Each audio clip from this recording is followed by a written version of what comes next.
et n'a pas assez d'eau pour que la vie s'y épanouisse. Les anneaux autour des planètes sont plus courants qu'on ne le pensait. Les anneaux de Saturne sont les plus célèbres et les plus spectaculaires. Ils sont particulièrement constitués de glaces d'eau réfléchissantes et étincelantes, et on ne peut rien voir de tel dans le reste de notre système solaire. Jupiter, Uranus et Neptune ont aussi des systèmes d'anneaux. Et ceux-ci sont très probablement composés de poussière et de particules rocheuses. Les astronomes ont découvert que des anneaux entouraient aussi un astéroïde.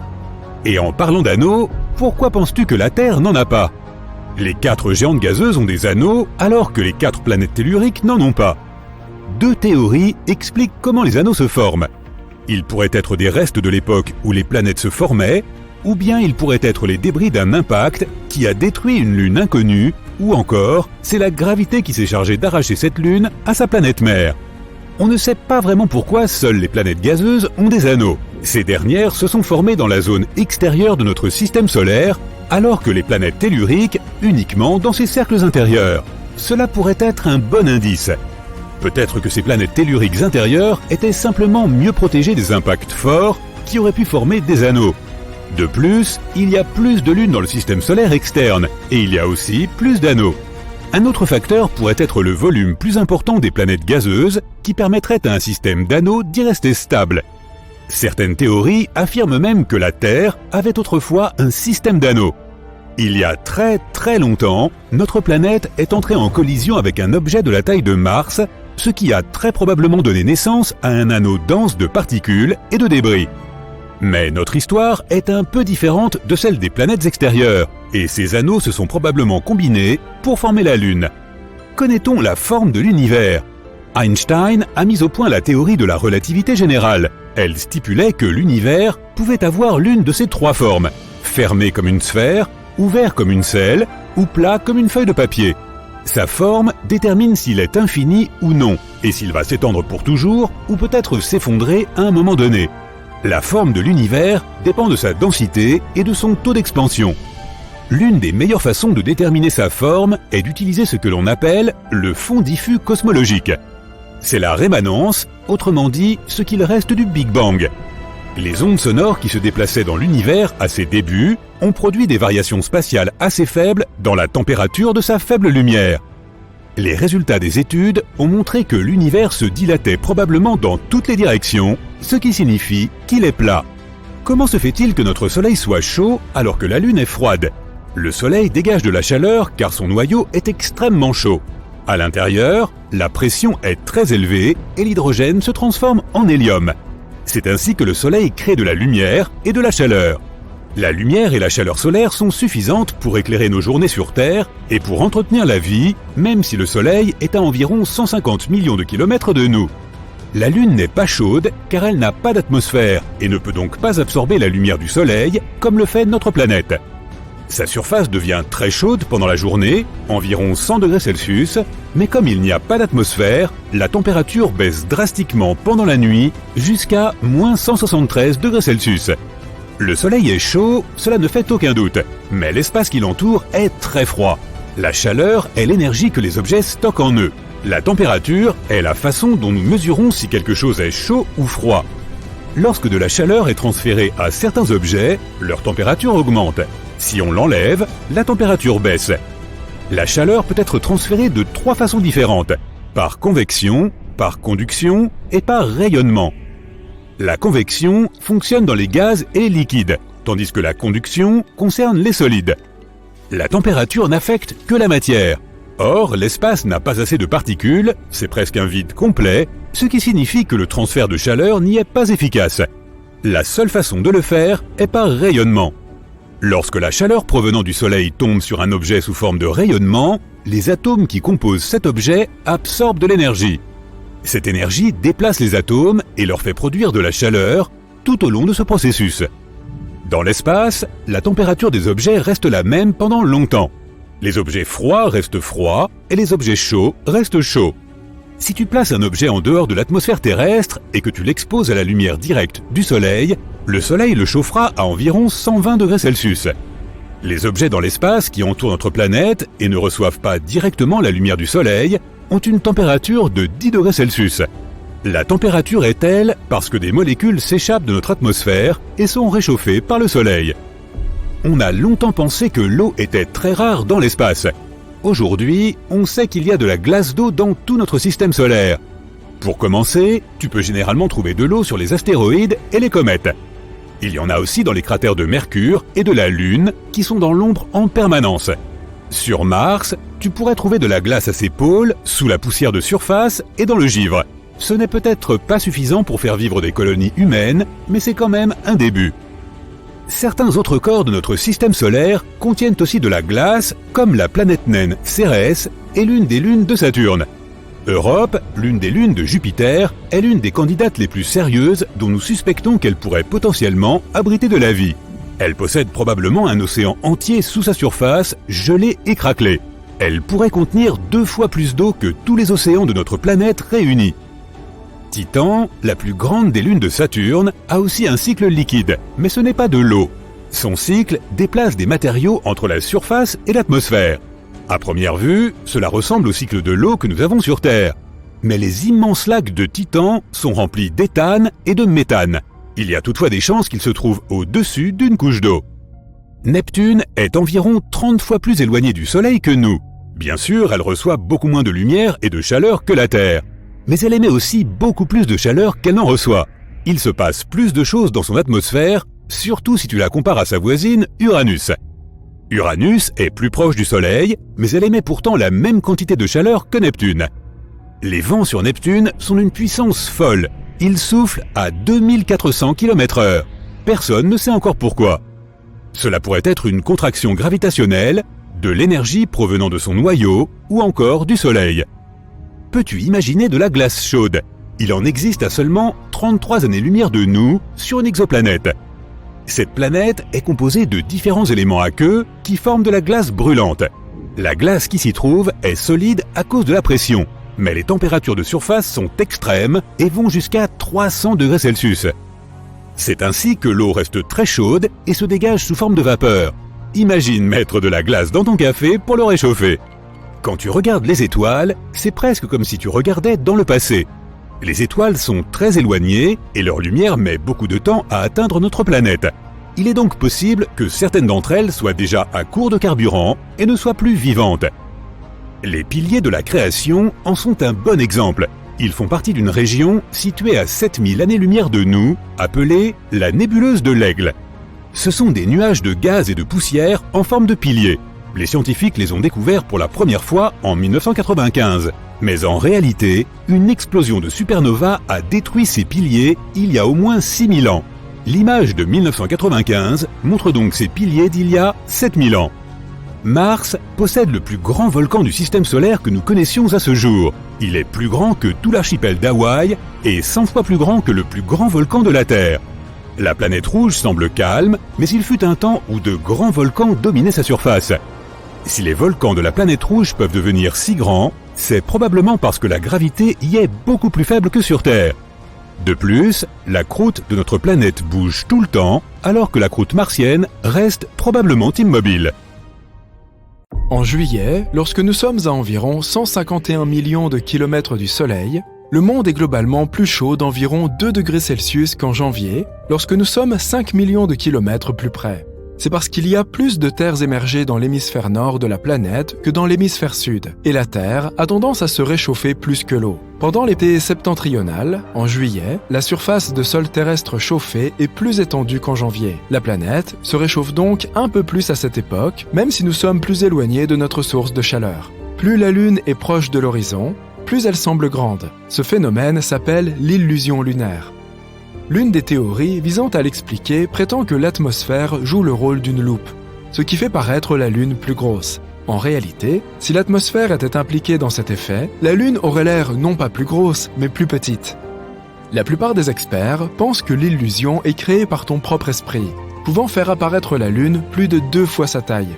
Lorsque le satellite naturel de la Terre est haut dans le ciel, tu n'as aucun repère visuel pour savoir à quelle distance il se trouve. Mais lorsqu'il est près de l'horizon, tu peux voir les objets qui l'entourent en détail. Cela fait paraître la Lune plus grosse. Mais ce n'est qu'une des nombreuses théories expliquant le phénomène. Au fait, tu peux déjouer cette illusion en te penchant et en regardant la Lune à l'envers à travers tes jambes. Une journée sur Vénus est plus longue qu'une année sur Terre. Il faut en effet à la planète 243 jours terrestres pour tourner sur elle-même et seulement 225 jours terrestres pour faire un tour complet autour du Soleil. Il y a environ 5 millions d'années, le trou noir supermassif au centre de notre galaxie a propulsé une étoile à partir de lui-même et elle voyage maintenant à travers la Voie lactée 10 fois plus vite que toute autre étoile. Les anneaux de Saturne sont très fins par rapport à sa taille. Si tu avais un modèle réduit de la planète d'1 mètre de diamètre, les anneaux seraient 10 000 fois plus fins qu'une lame de rasoir. Mercure est âgé de quelques milliards d'années. En 2016, les scientifiques ont découvert des anomalies à la surface de la planète qui montrent qu'elle rétrécit. Après d'autres recherches, ils ont découvert que Mercure n'a pas encore fini de se refroidir. La Terre et la Lune s'éloignent progressivement l'une de l'autre, aussi lentement que tes ongles poussent.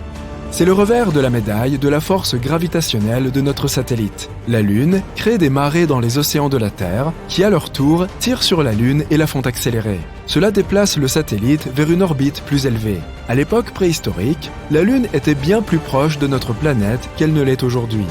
Heureusement, nous ne sommes pas près de perdre la Lune.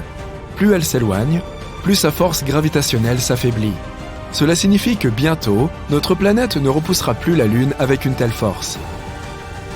Découverte en 2017, Kelt 9b est la planète la plus chaude que nous connaissons. La prochaine fois que tu te plaindras de la chaleur lors d'une journée d'été torride, souviens-toi que les températures de cette planète peuvent atteindre 4300 degrés Celsius.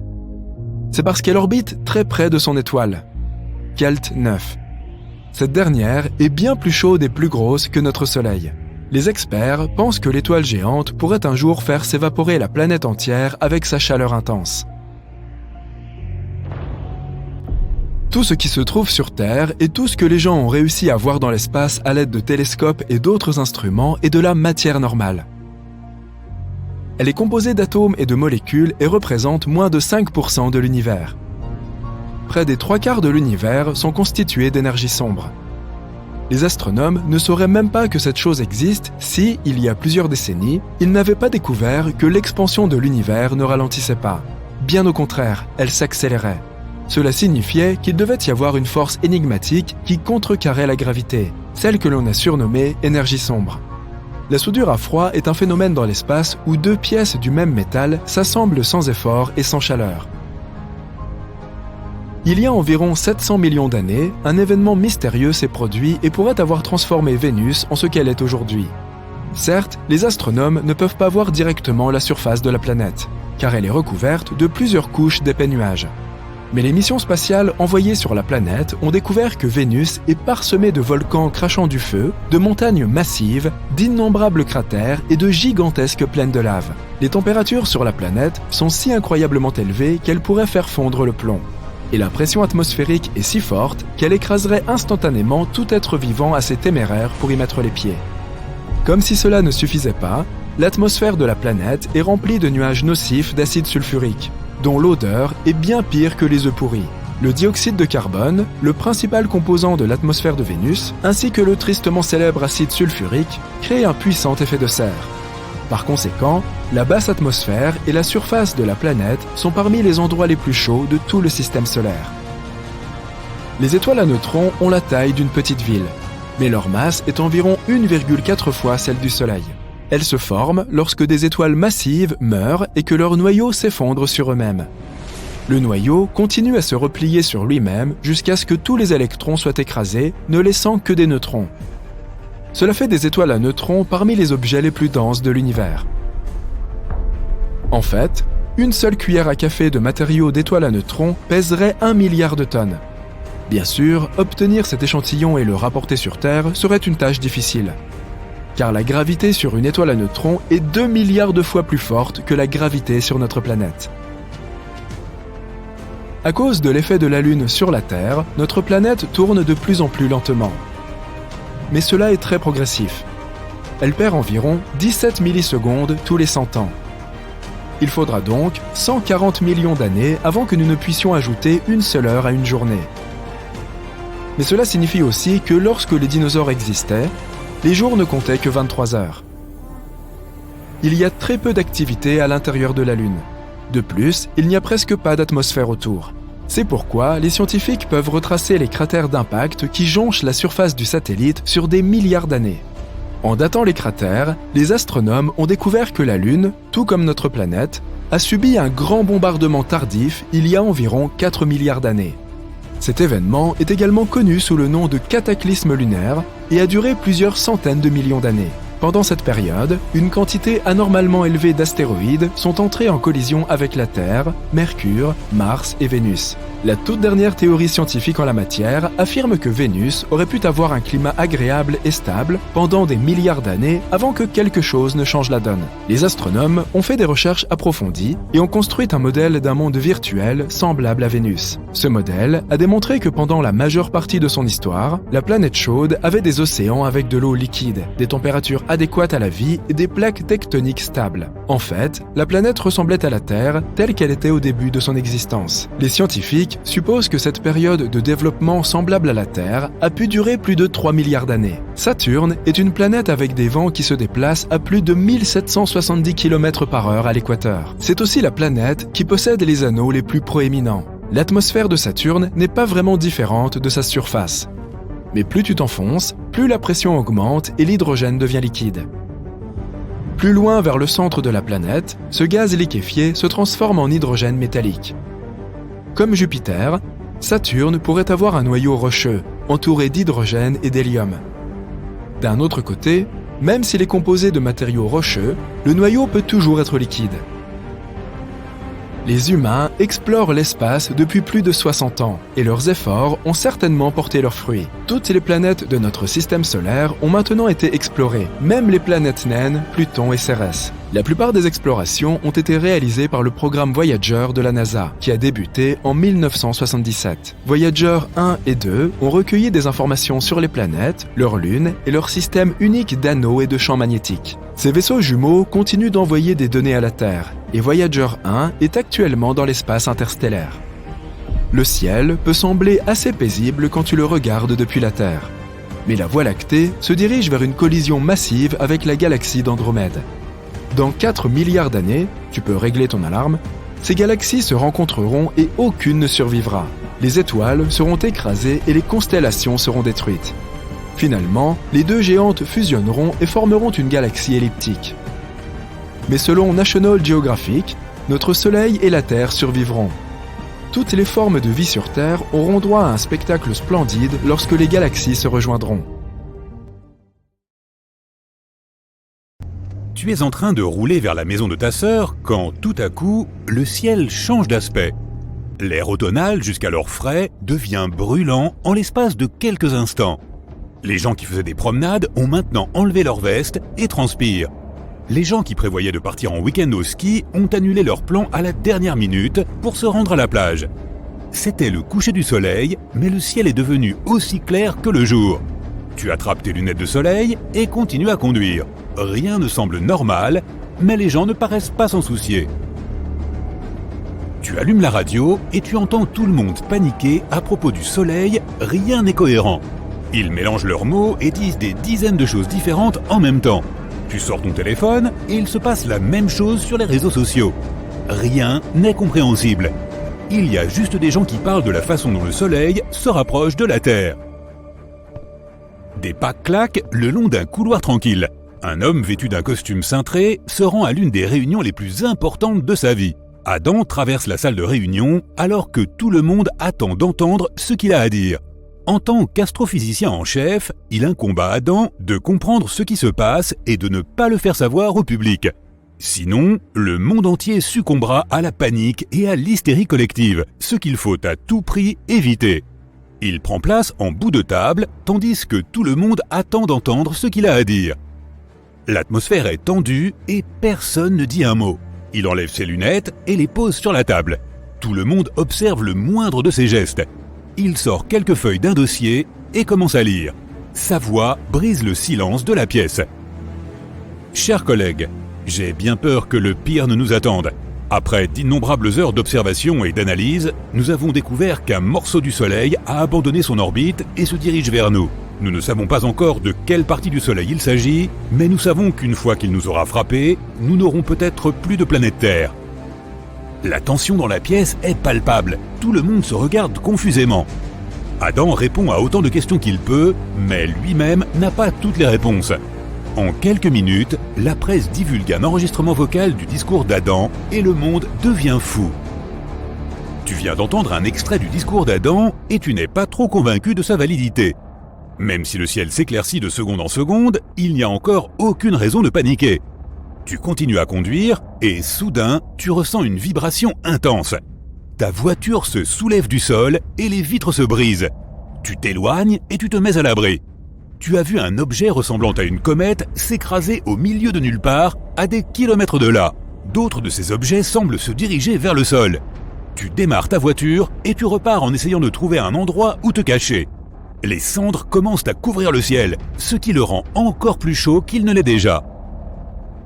La Terre est brûlante, tandis que le trafic s'accumule à cause des gens qui veulent s'échapper, mais qui n'ont pas de véritable endroit où se réfugier. Tu finis par abandonner ta voiture et partir à pied, en essayant de trouver un endroit pour te rafraîchir et t'éloigner des rayons du soleil.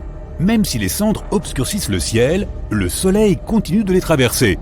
Tu te diriges vers les bois et trouves une grotte pour te rafraîchir. Il fait encore chaud, mais au moins tu peux te calmer et réfléchir à la suite. Tu sors ton téléphone et essaies de voir s'il y a des nouvelles de ce qui se passe. Mais rien ne semble être mis à jour. Tu continues à actualiser, mais rien ne fonctionne. Soudain, tu entends des gens qui se rapprochent et qui t'ordonnent de sortir de la grotte. Adam est avec les meilleurs scientifiques du monde pour essayer de trouver une échappatoire. Tout le monde lui présente des solutions, mais au final, aucune d'entre elles n'est viable. Ils ont passé des heures dans le bureau, mais à chaque minute qui passe, le soleil devient plus fort et le ciel plus lumineux. On a l'impression que rien ne peut être fait, jusqu'à ce qu'Adam ait une idée. Il capte l'attention de tout le monde et demande aux personnes qui ne contribuent pas de quitter la pièce. Il explique qu'il faut lancer une fusée dans l'espace qui pourra détourner la grande masse qui se dirige vers la Terre avant qu'elle n'entre dans l'atmosphère. Il ne reste que quelques heures avant que le ciel ne devienne dangereux et impraticable aux aéronefs. Pour l'instant, tous les vols du monde ont été annulés. Il n'y a qu'une petite fenêtre d'opportunité pour faire décoller cette fusée et sauver le monde. Adam convoque les meilleurs ingénieurs qu'il puisse trouver pour paramétrer la fusée et rassemble les astronautes volontaires pour la mission. Ils suivent une formation de base rapide et commencent à planifier les prochaines étapes. Après de nombreux briefings, ils sont prêts, mais ils n'ont qu'une seule chance de détourner l'objet massif. Les astronautes sont prêts et commencent à entrer dans la fusée. Soudain, tu surgis de nulle part, vêtu d'une combinaison spatiale. Tu es l'un des principaux astronautes du programme. Les personnes qui t'ont trouvé dans la grotte venaient de la NASA et essayaient de te recruter en vue de cette mission. Tu rencontres Adam et il te briefe rapidement sur ton rôle. Comme la mission se déroule à la toute dernière minute, Adam n'a même pas eu le temps de s'asseoir avec toi et de te donner la formation ou le briefing approprié. Tu rentres dans la fusée et prends place. Les ingénieurs et les scientifiques se rassemblent pour s'assurer que tout est en ordre avant le décollage. L'objet massif se rapproche et si la fusée est retardée, alors elle fondra lorsqu'elle atteindra la dernière étape de la mission. Tu es sanglé et la fusée commence à vrombir. Tous les systèmes sont en état. 3, 2, 1, décollage. La fusée s'élance dans le ciel. Il y a des couches supplémentaires de protection sur ta visière et heureusement, car tu as l'impression de te rapprocher du soleil.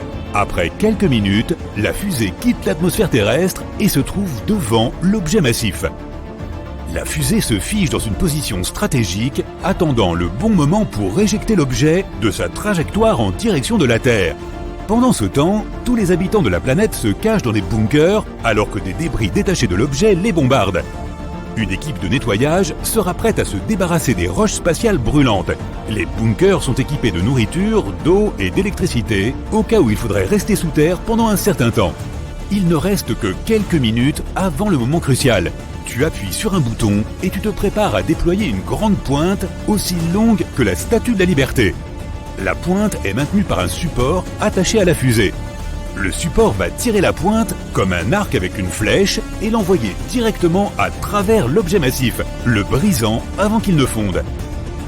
Moins d'1 minute avant l'impact, la flèche est étirée et libérée. La pointe de celle-ci est dotée d'un foret en titane qui percera l'objet dès qu'il sera touché. La flèche est libérée et s'enfonce dans l'espace en brisant de petits fragments d'objets spatiaux sur son passage. En accélérant, elle atteint finalement l'objet massif et le transperce. Mais rien ne semble se passer. Le foret arrive à peine à traverser le centre. Heureusement, Adam avait pensé à un plan B. La fusée, toujours immobile, tire un laser à l'endroit où se trouve le pic pour accélérer les choses. Le laser commence à liquéfier la matière pour atteindre le noyau. L'objet se rapproche et accélère. Il ne s'est toujours pas brisé en morceaux. Moins de 2 minutes avant l'impact et tout le monde est à court d'options. Adam a un dernier tour dans sa manche. Il ordonne à tout le monde d'évacuer la fusée et de se rendre dans les capsules de secours. Il veut mettre la fusée elle-même sur une trajectoire de collision directe avec l'objet. Il règne maintenant une grande confusion. Toi et tes coéquipiers vous dirigez rapidement vers les nacelles et vous éjectez à une distance sûre. Ces nacelles ne flotteront pas aléatoirement dans l'espace car elles ont de l'air pressurisé qui leur permet de se déplacer dans la direction souhaitée par le pilote. Tout le monde sort de la fusée pendant qu'elle fonce à toute vitesse sur l'objet. Les deux se dirigent l'un vers l'autre à pleine vitesse. Il ne reste que quelques secondes avant l'impact. Le monde entier retient son souffle. Cette fusée est maintenant notre seul espoir de sauver la planète Terre et ses habitants. La fusée commence à fondre avant l'impact. Et soudain, une grande onde de choc se propage dans le ciel. La fusée a réussi à briser l'objet massif en 1000 morceaux. Le problème maintenant, ce sont les petits débris qui tombent sur la Terre. Mais comme la plupart des gens sont dans des bunkers, ils sont en sécurité. Adam et ses collègues jubilent. Toi et le reste des astronautes êtes sains et saufs et rentrez sur Terre en toute sécurité. La prochaine phase pour tout le monde sur Terre est de reconstruire tout ce qui a été détruit. Les gens devront tout recommencer à zéro, mais ce n'est que le début d'un nouveau chapitre de la vie.